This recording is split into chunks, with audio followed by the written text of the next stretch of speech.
Thank you. Then impressions from other panelists, Dr. Urmila, Dr. Balakrishnan. I think we should request Dr. Vandana Niyar. Yeah. She is there. I think nobody should. I mean, she is really the right person to discuss about part of focus. I think I mentioned in the beginning, she was, she was a little early. Same thing happened with my Pakistani friend. The time zones are troubling us a lot nowadays. That's the only thing. We particularly made it Saturday evening because that will be weekend morning for them. Yes, Dr. Vandana, your thoughts on this? Thank you so much for asking me to join. These are such great forums, and all the presentations, I mean, have always been fantastic, and both of them today were so good. I am, as you all know, a huge fan of ultrasound. I really have a nephrocentric view. I think wherever the nephrologist can use the ultrasound, it does make our our work a little bit easier as well. And for me, the main thing that I look at, and Abhilash really laid out very well, and Arvind also gave like the whole spectrum of where you can use ultrasound as a nephrologist. And I really love the video at the end of it, which says practice doesn't make perfect. Practice just makes you better. And the key thing I would say is just take the one which you have. Obviously, for detailed studies, I always prefer to use a bigger portable machine. But the handheld is really useful, and the applications are just mind-boggling wherever you can use the handheld ones. We've used them and we've trained our technicians, so our nurses and the technicians who cannulate, because, and I'm not sure if you see that as a big problem, but for us, infiltration was becoming quite a big problem. So we would work so hard to get a fistula, and then if it was cannulated incorrectly, we would see a lot of infiltrations. And we was able to use, actually I got the idea from Prashant of using cannulation simulation models that I literally just made at home. And I was able to make 6 models for $30, like really very small amount, be able to train my staff. And then now they use ultrasound for all new fistulas that they cannulate, which are the hardest ones to cannulate. And we have not had an infiltration at all. Like literally, I would say we had one that we reported, but that really wasn't technically a cannulation infiltration. So I think it can change the way you do things as long, and I use the butterfly, and I know it doesn't have many, like the most robust of images, but I don't use the ultrasound when I use the butterfly. I use it like an adjunct to physical exam. So it's really like using instead of a stethoscope, using the ultrasound. So I just want to answer a clinical question. If a patient presents with AKI, do they have hydro or not? Is this someone that I can biopsy if this person comes in clinic? Can I do that? When I'm actually doing the biopsy, I'm not using the butterfly. I use our bigger, larger GE machines. But I need to answer questions in a short amount of time. And if I'm in the hospital and a nurse calls and says, I can't cannulate this patient, I can just take my butterfly and I can put it on and show them exactly where to cannulate if it's not my own staff, like if it's in a different hospital. So I really think that we as nephrologists should also have ultrasonography skills, because it just makes us better nephrologists. And like Arvind was pointing out, when you have either a thrombosis or you see something that's big on a fistula. Is it a blood clot? Is it an infection? What are you going to do with that? A lot of it is physical exam, but the ultrasound should supplement your physical exam. So that's just my thoughts on that. Thank you. Dr. Balakrishnan? Yes, sir. You think you'll be taking up this sooner? Yes, sir, definitely. So definitely we can give a new nomenclature like clinico-radiological correlation. So, and especially it helps in emergency screening, and in peripheral centers where facilities are not available, we are called to see a patient, all those things. And definitely, as it's insisted, practice makes perfect. And once we keep on using it, we will be able to learn more and also get new ideas and how to focus, how to get images, and we'll also be very versatile in recognizing problems and sorting out our problems. Definitely it will be useful, but I'm still in infancy regarding this. Right. Aravind or Abhilash, can this send images to remote, the consultant is remote somewhere else and your technician can they send images through this? Is there a process like that? It takes few seconds, sir. That's all. It takes few seconds. Now you store it and you can see in my iPad, it's stored, and you can send it through WhatsApp or Telegram, whatever it is, sir. And it's quick, sir. It's very quick. And as Abhilash said, I think it's some legal issues are there. Information get leaked, then it's issues. And otherwise, in our country, it's not so. I'll just say for the butterfly, my techs take the pictures. I have it on my phone. I just opened it up to show you, but I have the app on my phone. So the second they take the picture, and if I'm not in the unit, because we have our units, if I were to drive to all 4 of my units, it'd be 100 miles in one day because they're all over the place. They just send me the pictures and I can take a look at them, and it's all secure data. So I have an archive on my phone. I can just click on it and, I have the images right there and I can tell them where the problem is. So it's very fast and it's secure data. For us, security of the patient data is also very you have to make sure that it's HIPAA compliant. And can it hold a biopsy guide? I mean, attachment, it's not, is it possible? So the butterfly, I've not tried it, but like routine standard machine, the way we are doing biopsy, that's what. But you need to have for one like a prostate biopsy, and all, you can have a hold for that. But I don't think it will be required. We generally do on standard machine with simply having the probe on one hand and using the right hand for the shoot the gun. That's what we did. The same way we are doing it on this patient. I don't use it because you have to apply the accessory to be bought separately. So that's additional cost actually. Well, Dr. Amol has raised a very pertinent question. Thangapandi, I think you can allow audience to unmute and ask straight. He wants to know whether about the regulations, PMDT regulation. That's why that's a big issue. At the outset, I said that that's why I didn't show the name of the machine, anything. It's an issue. I think that should be discussed in a private way. I don't think there is issues there. That is issue. Dr. Vandana, in our country, I mean, it should be there also. One need to register the ultrasound machine, and you can never have ultrasound machine which is not registered at the government. This problem came because of the female infanticide, and they didn't want unscrupulous persons using ultrasound in remotely. So now somebody, Namal wanted to know whether this would be covered by that, but I don't think presently our government agency would have a provision for registering this. So something has to be done about it. Dr. Adrian? Oh, good morning, everyone. Nice to see some familiar faces and fantastic presentations by Vail and, of course, Abhilash.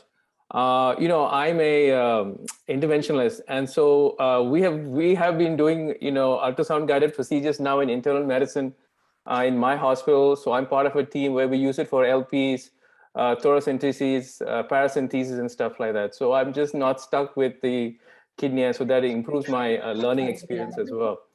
But at our place we do have the butterfly, and we have a big G machine, and I've been using it. And most of the times, we use it, especially when we don't know what is going on with this patient. And sometimes you do a urine exam and you're missing the muddy brown cast and stuff like that. But this volume assessment, especially with the butterfly, it's helped me quite a bit. So I'm a big fan of it. We are using it in our hospital, multiple floors. Medicine team have their own ultrasounds, but that just disappears because everybody is using it so commonly now. But I'm a big fan, and these presentations were really great. Dr. Hemant, are you there? I find this probe quite bulky. will the footprint come in the way of your jugular puncture guidance in the neck? At least I have not seen it in person. What I see in the projection, they are like the 3D probes of OG. No, I have used this during the workshops. One of the workshop which Vanna had, where was it? At Atlanta. So there was the whole session. The workshop was on interventional ultrasonography, right, Vanna? So Right. that this butterfly and all, that was the first time I got introduced to those probes and all. I don't think we should have much problem if we were to put those butterfly on the neck and look at the IJVs. What do you say, Vanna? Yeah, I think the butterfly's vascular probe is excellent. That's the reason, out of all the ones that we had, I went through the same process that Abhilash went through, evaluating each one of them, because it was a decision and we had to buy 5 units. The vascular probe on the butterfly is excellent. So it's, a little bit suboptimal for abdominal, but you can change the preset. And the ease of use of butterfly, because you can actually, you don't have to change out your probe. You just have one machine, and then you can just on the screen change what kind of preset you want. And the heart isn't that it isn't optimal, but it gives you at least a good inferior vena cava, the lung part of it. It's a pretty decent ultrasound. Then, the approximate cost in India? 2.5 lakhs. 2.5 lakhs. And Sampatha was mentioning on model Eagle from US, and Abhilash didn't, and Vandana also didn't mention that name. Is there a brand, Eagle? But you can buy around 2.2 lakhs, you can buy the machine. Subsequently, the people I referred that vendor to my friends, they bought a little lesser than what I did. Maybe you can buy around 2.5 lakhs. Maybe if we quote your name, we'll get it slightly cheaper. Okay. Right then, we'll come back. Yeah. I've heard that through different sessions here on online, that if you talk directly to the rep and tell them that you're using this for education purposes, you can get a discount. It is possible. It has happened here in the United States. So like you said, you need to use some prominent names probably. Yeah, Thangapandi, allow Amol, I think, how should you? Thank you, Dr. Akash. Actually, I was a speaker, to follow Akash in one of the meetings. And when I saw this, I was amazed, and I was rather feeling shy that in 20, 30 years of my nephrology practice, I never thought of this simple idea. See, now and then people will come out to the devices and costly things to, intervene in such situation. But a simple Coke cap to do the trick. So I immediately thought I should be telling others. But I also had a feeling that people might already know, because I am sitting in a corner of the country and maybe I missed this news. But when I talked to some of the colleagues, they didn't know. So that's the reason this was brought here and open for comments and questions. There is actually no scientific literature on this yet. So the case that I presented, I'm actually planning to present it. And most of the data is anecdotal, and it's something which is shared over Twitter, and it's just a recommendation which has been given out by the British Renal Society. So that's the only thing. It was going to be a reverse innovation, something to go from Akash to West. But when you said that it was already there, the British Kidney Society, then it was okay. Right, comments from the panel and the audience. Bala? Yeah, yes. Nobody has the comments. I would like to make some comments. Yes. So let me start on some lighter note by saying that bleeding fistula is always preferable than clotted fistula, right? At least it tells you that it's a fistula which is working. Clotted fistula would have anyway lost its life.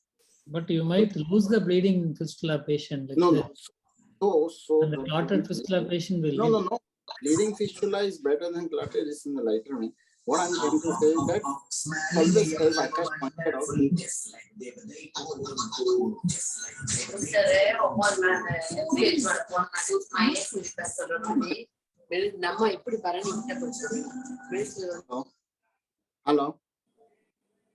Hello? Yes, sir. Yeah. Bala, am I audible? Yes, sir. So Bala sir is muted, sir. You're audible, sir. Yeah. Okay. So no, what you said is absolutely correct. That yes, it's a missed opportunity. We don't bother to look at the change in the color and formation of scab and then dislodgement of the scab at the site of the puncture, and also if there is sudden increase in pulsatility or sudden increase in the diameter of the vein, we again somehow miss it. So that way it's always a missed opportunity.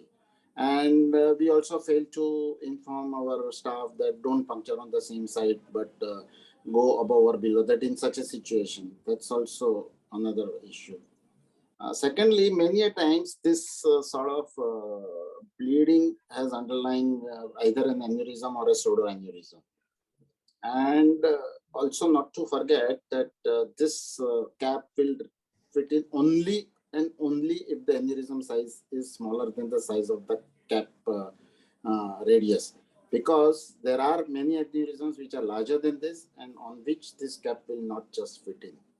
And lastly, we must also keep it in mind that we are ultimately dealing with a fistula, which is a circuit which starts from heart and ends at heart. And having said that, many a times we tend to press on the vein, whereas we should be pressing on the artery. The inflow and the bleeding would be taken care of in a much effective manner. So we have to remember that. And never to forget that rule out a central venous stenosis. Why this aneurysm has occurred? Is it always to be blamed on the same side fistula puncture, or there are some other underlying causes that has to be ruled out? Yeah, I'd like to add to that. I think Dr. Mehta really pointed out a very pertinent point. Akash, great presentation. It was very comprehensive and very well done, given the topic was so limited in data.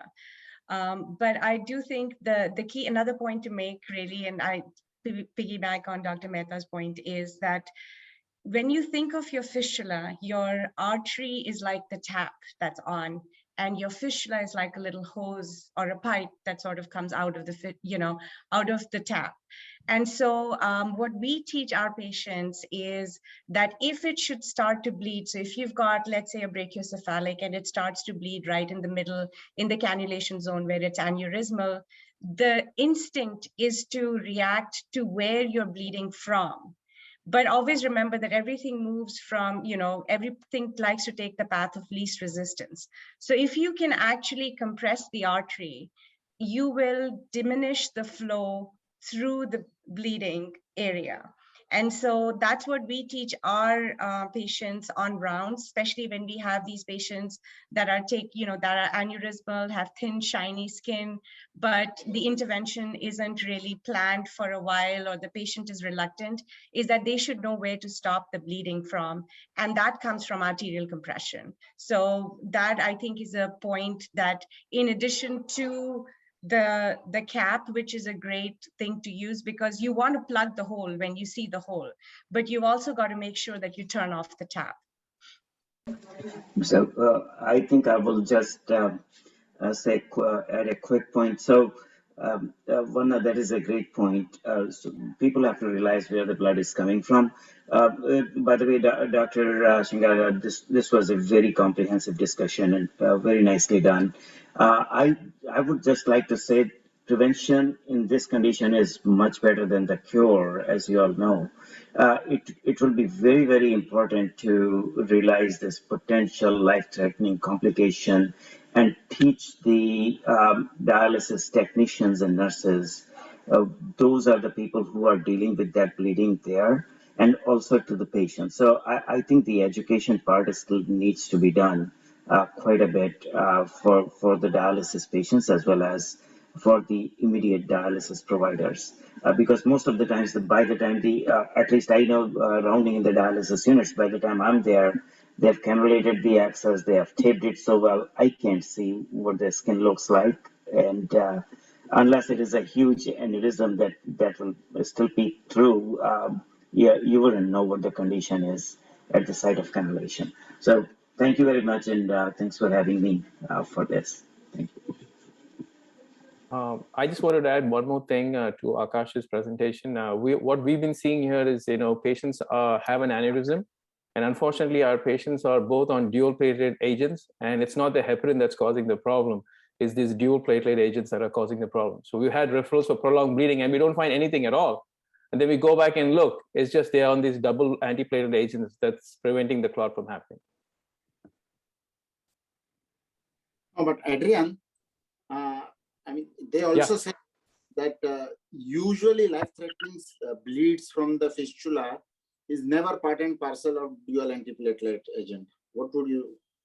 So what we're talking about is small bleeds that are just not stopping. So you're showing catastrophic bleeding. I'm not mentioning catastrophic bleeding, but if you look at it, you know, when you already have a thinned out aneurysm, it's a danger no matter what, whether you're on dual antiplatelets or not. But I was just making the point that, you know, he talked about heparin. It's just not the heparin. We should not forget what they're on already. No, I did mention the antiplatelets also, actually. Oh, you did? I'm sorry. I didn't see that there.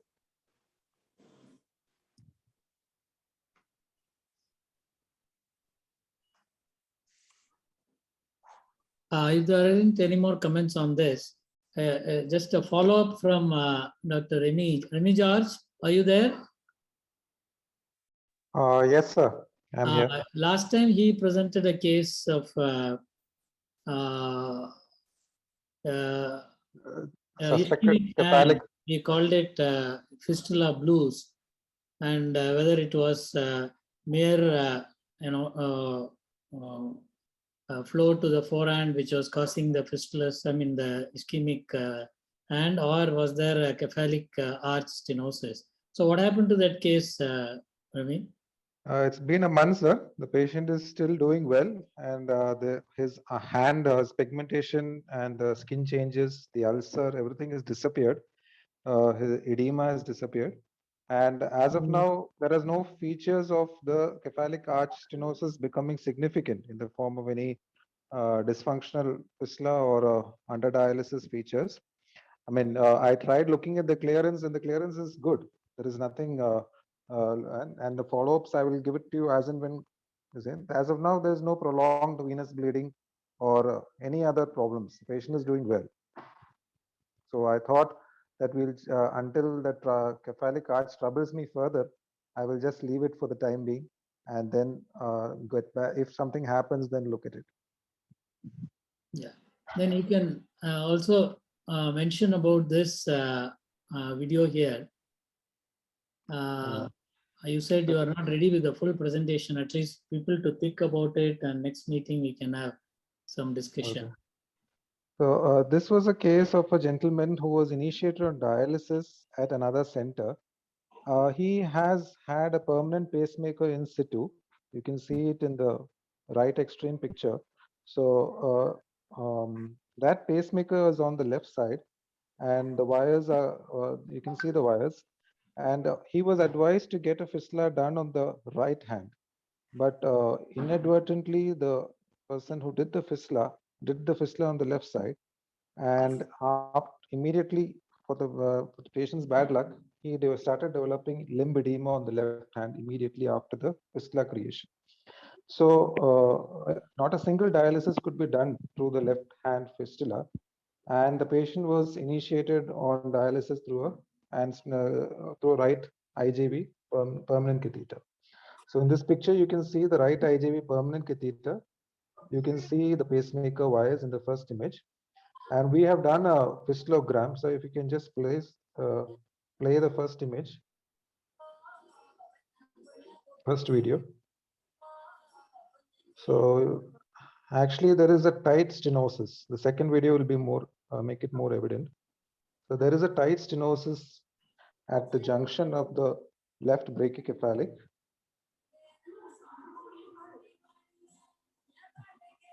And just recently, 4 days back, I mean a week back, we have done a balloon angioplasty of that tight stenosis over the pacemaker wires with the help of cardiology team also, taking them into the picture too. And we have placed a stent too at that junction. It was a long segment, complete total occlusion. And now you can see that the flow into the heart has been re-established. And since it's just a short while back, I have not been able to get the follow-up of the patient, but he is on regular follow-up and he will get back to me about it regarding his arm swelling. And for the experts in the audience, putting a stent with the pacemaker wires in situ, would it cause any problems? If not now, in the future? Any comments from others? I had a patient, we had done that with another patient in Bombay. He was a very famous personality. He lived with that stent along with the pacemaker wire for another 4 or 5 years, didn't have any complication. But that does not mean that he had a similar problem. The fistula was put on the wrong side and it's almost similar. Yes, madam. He did So reasonably well. Yes. I mean, we have he died with the stent and the pacemaker wire. So the wire getting sealed in between the stent and the wall, over time, wouldn't it get sort of fibrosed or get into the tissues? And I don't know. Just that is what another thing that bothers me. This wires causing a stent is this is a stenosis secondary to the wire. Is it because of that, or the brachiocephalic stenosis was because of the pacemaker wire? Most Well, likely. yeah. So it's very common to see some stenosis in people who have wires traversing through the central veins. And usually you don't see lymphedema in everyone because they are not on dialysis and they do not have a fistula on the same side. But the moment you put that access in that arm and increase the flow through that central vein, that's when you start seeing the edema. So it's probably much more common than what we realize. So the leads by constant irritation when you are moving, breathing, bending, everything moves that wire. So it's very common to see that. And, you can, so there are many myths about the treatment. One is that you cannot angioplasty because the wire is going to break. And that's not true. There was a in vitro study done by Arif Asif and his colleagues, and they showed that you can put extreme amount of atmospheric pressure on that wire and it will not break. Of course, you have to be careful, but that's you can do angioplasty. The cleanest way would be if you needed to really do that angioplasty on that, put a stent on that side. Cleanest way would be to remove the pacemaker, put the stent, and put the pacemaker back. But our patients are so sick, you don't want to take that kind of risk, and it's an extensive procedure.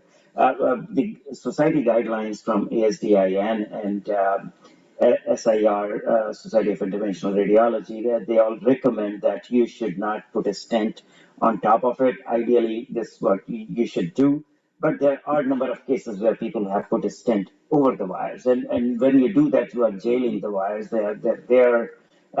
What will and remember, you have an access on the same side. That's why you are doing this. And dialysis patients are prone to get infections. And if you end up having infection of those wires and the endocarditis because of that, now you want to remove it, it will be extremely, extremely difficult to remove those wires from there. So ideally, my suggestion is do the angioplasty. If you really need if it's possible, try to go for access on the other side. And in the worst case scenario, if the life expectancy is poor and you're not expecting the patient to live for very long, then you could potentially put in a stent. But devices are very, very well known to cause stenosis of central veins. There are a number of papers by us and other people. Literature is full. Thank you. Dr. Anil, Thank you so I much. was wondering, wouldn't have been easier or less riskier if you simply tie the left AV fistula and the patient might go without arm swelling, and the tunnel catheter is there now temporarily, and they can make a right side AV fistula later. Wouldn't that have been better, especially in our setting here? Yeah, absolutely. So you could. Close the. I would just move to the right side and give a permanent access because the risk that we have right now is that you have the same patient with the pacemaker and a catheter, and catheters are number one cause of causing infection and bacteremia. And if there is bacteremia, now you are risking the pacemaker also. The second thing is, if this catheter stays there for a very long time, you will have a stenosis on the right side too. So now you're going to lose both arms. It will be better to put in an access on the right side. Before I put an access on the right side, I would want an angiogram done from the right side first to make sure that that path is open, because you don't want to repeat the same thing that happened on the left side with the arm edema. So make sure it is all open for the flow, and you could actually do angiogram from just pulling this catheter back and do the angiogram from that for the central veins. That's what you are worried about, and then you can put in a right-sided AV access. But I have a query. I think there is no guarantee that if you close the fistula on the left side, the arm edema wouldn't settle. Even But if you do. Ravi, your arm edema came about only after creating the AV fistula, right? Yes, sir. But many a times what happens is, even if you close, the edema tends to remain. It doesn't settle because the stenosis has become so significant. The collaterals are there, no? Because I mean, my practical experience in smaller centers where there is a resource crunch and facility crunch, many times we diagnose intravenous stenosis, but we don't end up sort of intervening, but we end up tying the fistula or closing the fistula and things go away. I mean, if not in all cases, but many a situations. If you let it remain swollen for a long period of time, there may be some residual edema, but generally it should subside once you let once you stop the further inflow. So, yeah, especially with this problem of your pacemaker wires in this situation, I thought Bala, opted for that. Bala, 2 points. Bala, Yes. yeah, Yes. yeah, 2 points. One is in this particular case, like how we would do it in any other central venous stenosis case, we would have probably just done plastering and see if the swelling settles down or not. And if it comes back, then you could have always considered a stent over there. So that's one point. And secondly, about this wires of the pacemaker getting damaged. So there have been literature that there is so strong tissue like a fibrin sheet which develops around the pacemaker wire, and God forbid, whenever one needs to remove the pacemaker wire for whatever reason, there have been such problems that they have to use intravascular laser to cut those sheets to release the wire from the tissue to remove the wire. So we should know that there is something which is already protecting. So wires don't get usually damaged with whatever pressure we apply from within for plastic or something like that. Okay. Thank you, Hemant and others. I'll quickly show one picture sent by Dr. Ravichandran Chennai. This is, angiogram, and he had some Doppler pictures also, which I don't have. These are actually AV fistulas of different kind. You see here, and I don't know whether he is around to comment on this. Ravichandran? Hello. Ravi?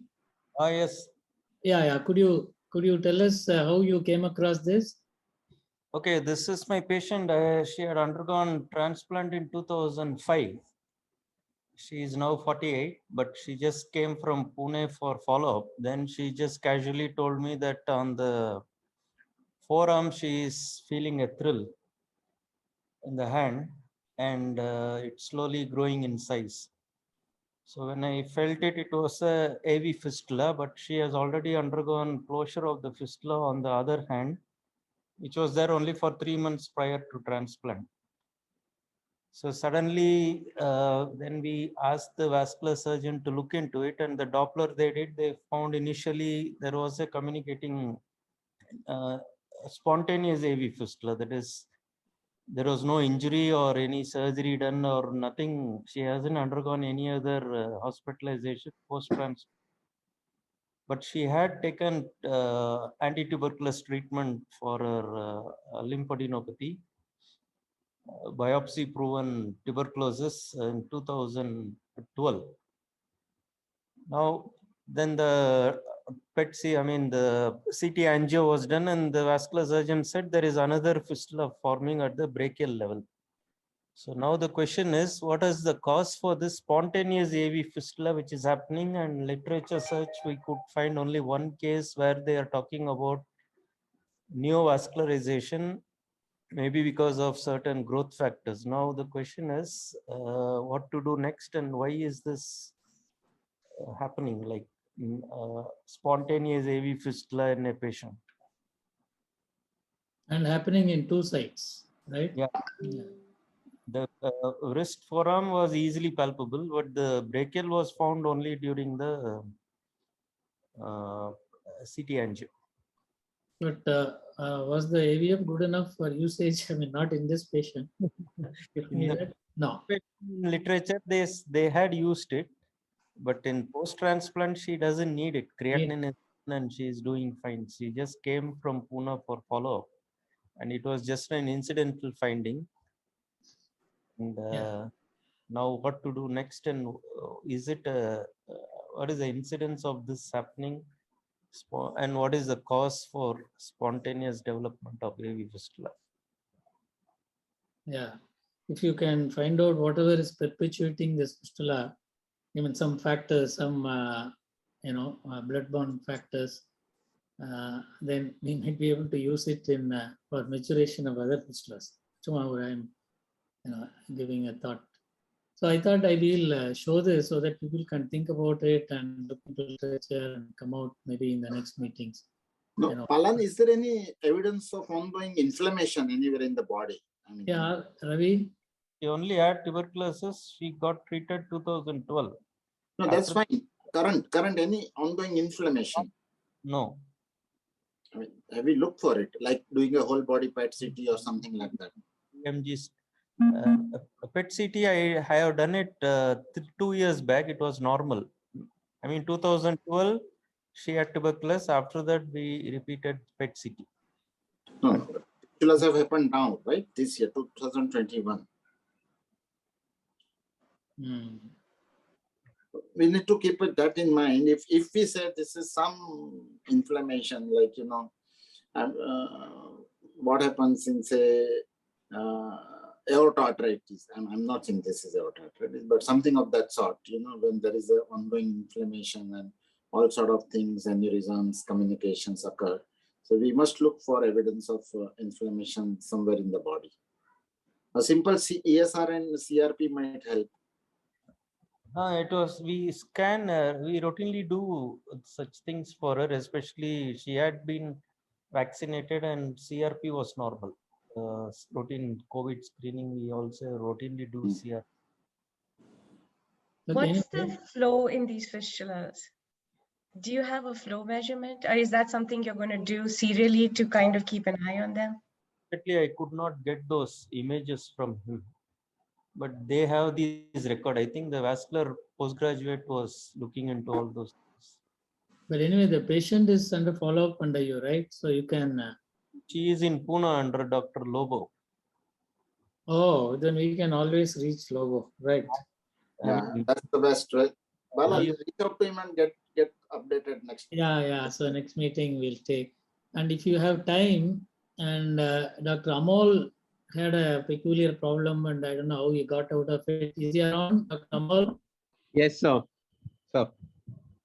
Yeah. So this was a patient who had a permanent pacemaker in C2 on the right side. And I had to go through the left side to put up tunnel catheter. And this split tip catheter, I literally placed one limb going upwards and one limb going downwards. It got splayed. So despite repeated attempts, I could not really place it ideally with both limbs going down. So I, in the end, accepted this result, and then I had posted this in the group some days back.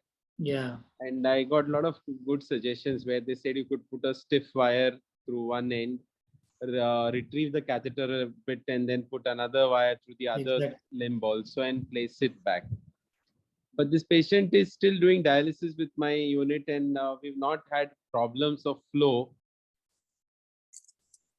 Mm-hmm. Yeah, the splaying might have been caused by this wire here.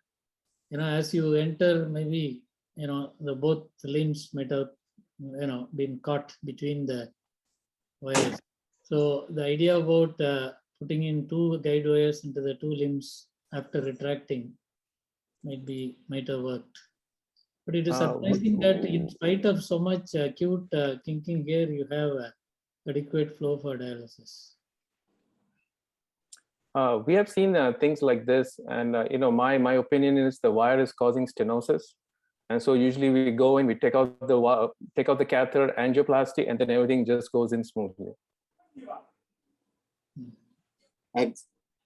Yeah, I'm not sure that you're getting a good dialysis with this catheter, even though it seems like the numbers might be okay. Are you measuring a URR or a KT over V? Because this just seems like, I would do what Adrian suggested, or like the stiff wire, retract it, even angioplasty, and then put it back, because I'm really not sure that, just look at it. There's no way that you're getting a decent dialysis, and if you are, that's something that's very interesting. Are you measuring pre and post or something? Yes, we have measured the pre and post dialysis values. Our machine also has the online clearance monitoring, and we've not. I have an explanation why it's possible. Is the residual kidney function in this patient is good, and we've seen it many times. The dialysis, it goes, but they're still making urine, and that takes them through.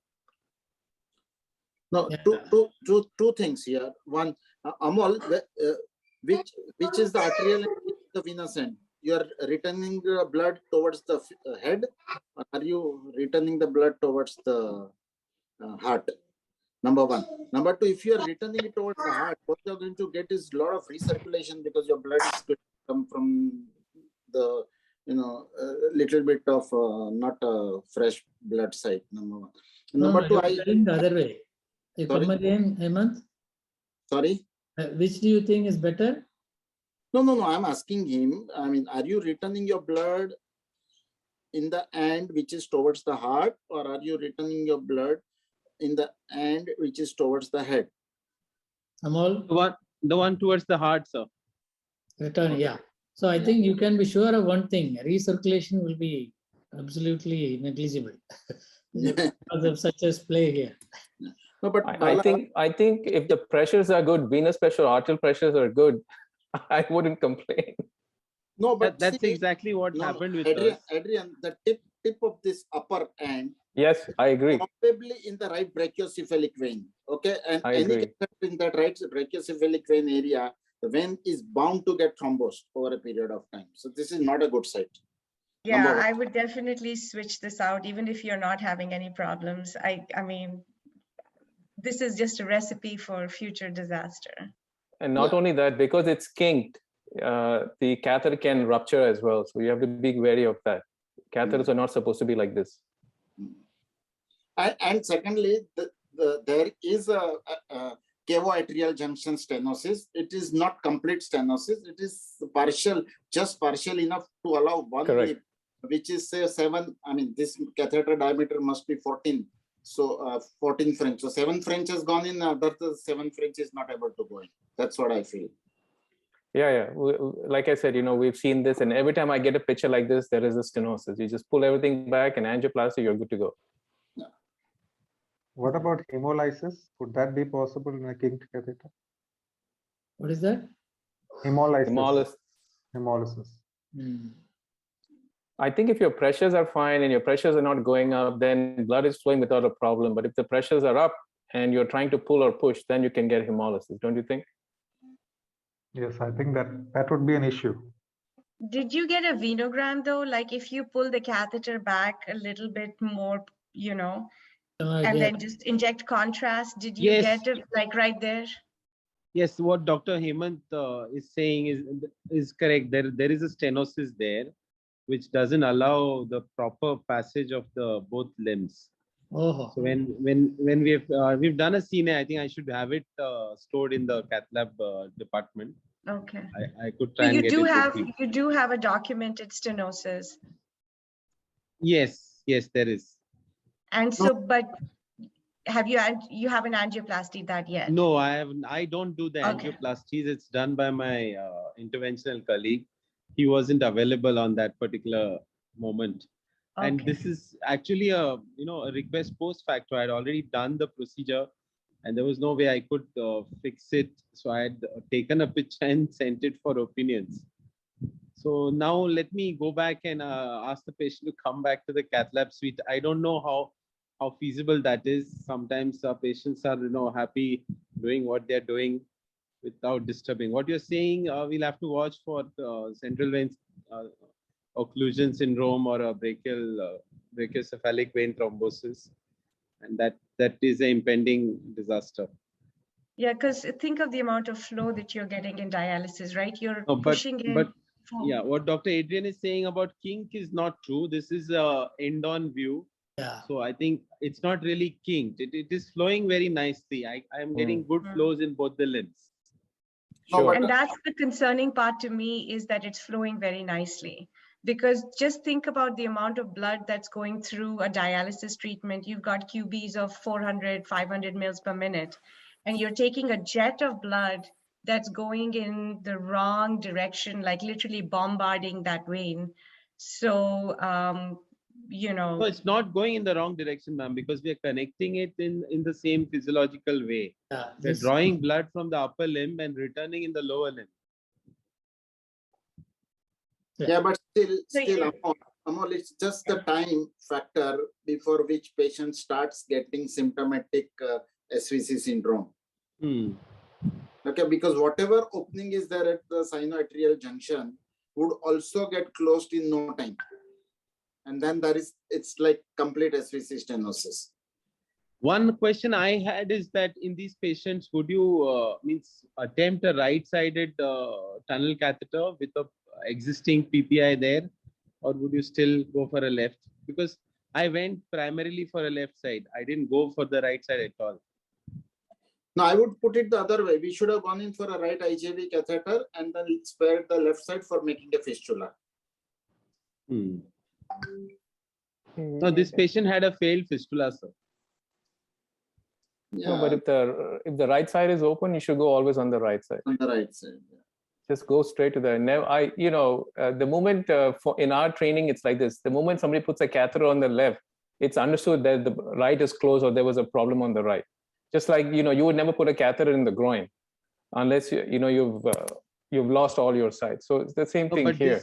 But this permanent pacemaker leads being there is not a problem to put one more thing in the same lumen. Doesn't it cause more problems on that lumen? There is more hardware in that. I agree, but we've done it before and nothing happens, because even if there is, the blood will come from the opposite side if there is no obstruction. So we've done it. We put two on the same side. I agree with Amol, though. I would have avoided, like in the first instance, like if I started and I saw pacemaker wires going on the right side, I would have done what he did. I would have gone in on the left. The only thing is I wouldn't, leave the catheter the way it is. It's 6 of one, half a dozen of the other. You saw the other case where, and so I think it's all like very subjective and everybody would do it a different way. But I would have done what Amol did to start with. I would have started on the left because I saw the pacemaker wires there. So, plus traditionally, cardiologists as first choice use left subclavian for. That's what I noticed for pacemaker wire. I don't know why it is on the right side in this patient. Right. Am I right? Generally, they do it from the left side. Yeah. So they must have spoken to someone and somebody must have said, go from the right. I'm going to put a fistula somewhere else probably. That's what usually happens. A similar thing that I have noticed now, but not with pacemakers, is our patients with pulmonary hypertension, that they cannot treat. You'll see now, at least the pulmonologists, they want to keep the right open because they want to do swans from that side. And they tell us to put the catheter from the left. And I have had arguments. I'm like, why are we doing this? And they say, no, this is practice. This is standard of practice. So I don't know if you guys have seen it, but that's what I'm seeing now. Right. I think we had a long session today. And before we end, there are two things. One about this regulations and this nephrologist doing ultrasound without certification and all these practical things, and this PMDT certification for the handheld probe. I think some juniors, maybe Girish or somebody, should do some homework. And I remember Valentine telling that they include nephrologist's name in the ultrasound machine certification from the government to get over this. I think we need inputs from various parts of the country and how safely we can get over this legal issues. Bala, We are allowed to do sonos, sir. My name is registered at multiple hospitals in PNDT. And who's this? This is Lobo? Akash. Akash, yeah, okay. It's there. With the question about handheld sonos being taken to multiple hospitals will be a gray area for with regards to our law. But if there is a stationary sonography machine, if it's going to stay in one room or in one hospital, then we are allowed to get registered or certified. Well, then why don't you send a sample of that, Akash? Send a sample of that copy of that certificate, because we'll do so. In my hospital, only the radiologist's name is there. I haven't added my name. I don't know whether they will add it at all. So some precedence. Plus now a lot of youngsters are getting into this such cath lab work. And are you all taking care of radiation safety? Do you have those tags? All these things. We should start talking. Not only doing things and finding problems and solutions. And I think at background, somebody should be working on this and talking to all of us sometime in the future. We also need to include this in our training program. If we do that we can use handheld sonos, pokers, then I think nobody should complain. But we have been talking about it for a long time. I'm sure Abhilash is not there. He will realize that he can use an echocardiogram. He can do echocardiography also. I agree. You don't need to do. We had our own sonography machine. So at Gangaram, the dialysis department had its own sonography machine. So everybody has it. None of my students do anything without hand. Correct. I mean, right, Urmila and others. See, everything is there, and we all realize that if this is included into the curriculum, then things should become easy. But no step has been taken so far. That is true. I've been addressing this to a lot of seniors. When we get into trouble, we will get into trouble. So we have Sharma is here. Then so many seniors are with us. But at the central level or universities level or MCI level, something has to be done. I think somebody has to sort of chase this and get it done. Bala sir? Yes. I'm Dr. Adil. Adil, yeah, please. Yeah. So I want to share that recently I conducted a workshop on ultrasonography in critical care nephrology. Yeah. So I got my fellows from all over India. We have a sharing of knowledge. So we did the IVC, echocardiography, USG of QB, airways, lungs, and now it should be actually in the curriculum for the DM and DNB training. There should be at least a 12-week program for this this chapter. That there should be the trainee. There should be a curriculum for them that you have a nephro focus like thing.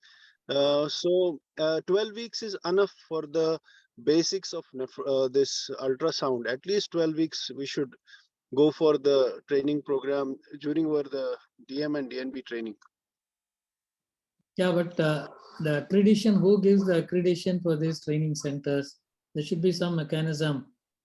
Well, ISN or MCI should accredit some centers to give a fellowship or certification.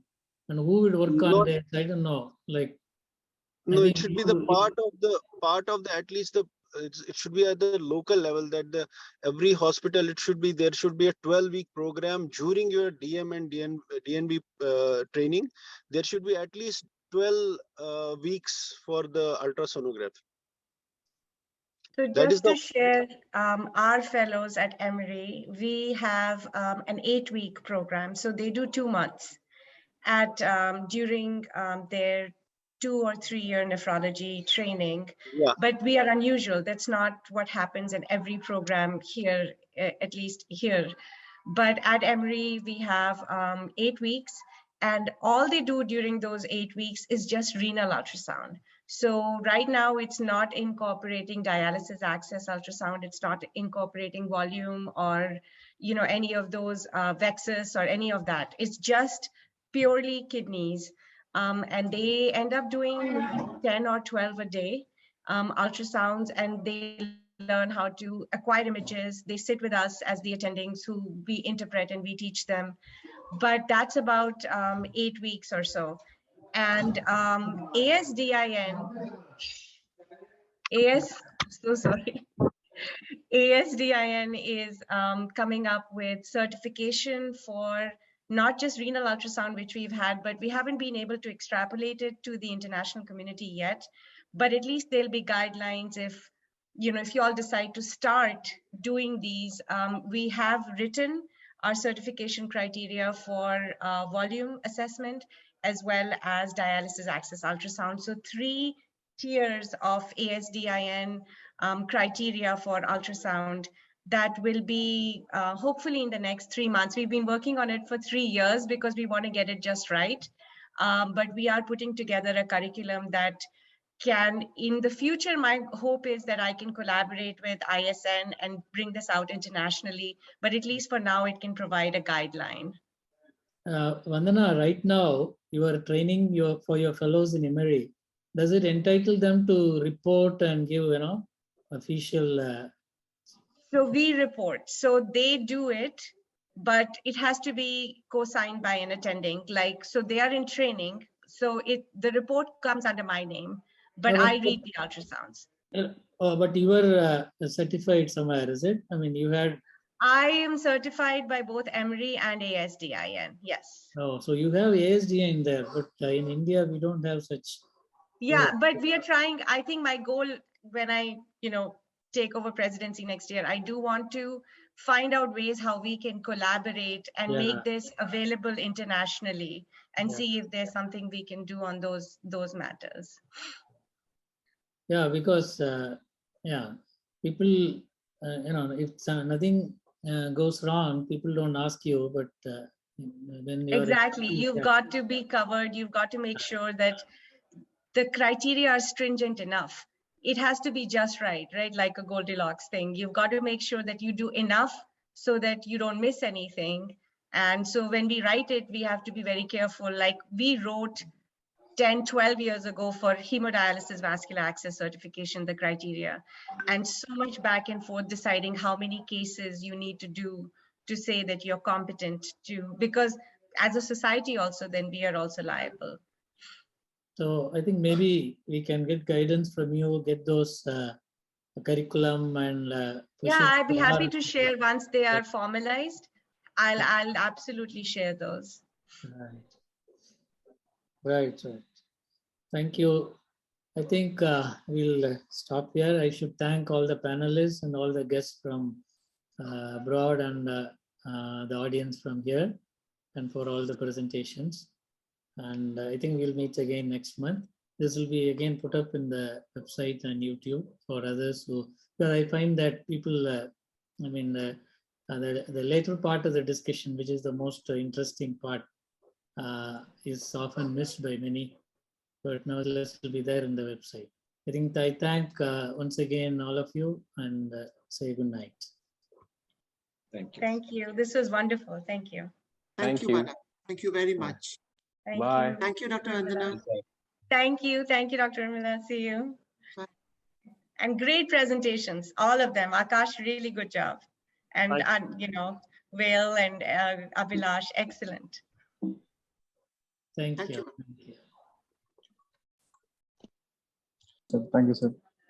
Yeah. Thank you, sir. Shall I stop recording, sir? Yes. Yeah.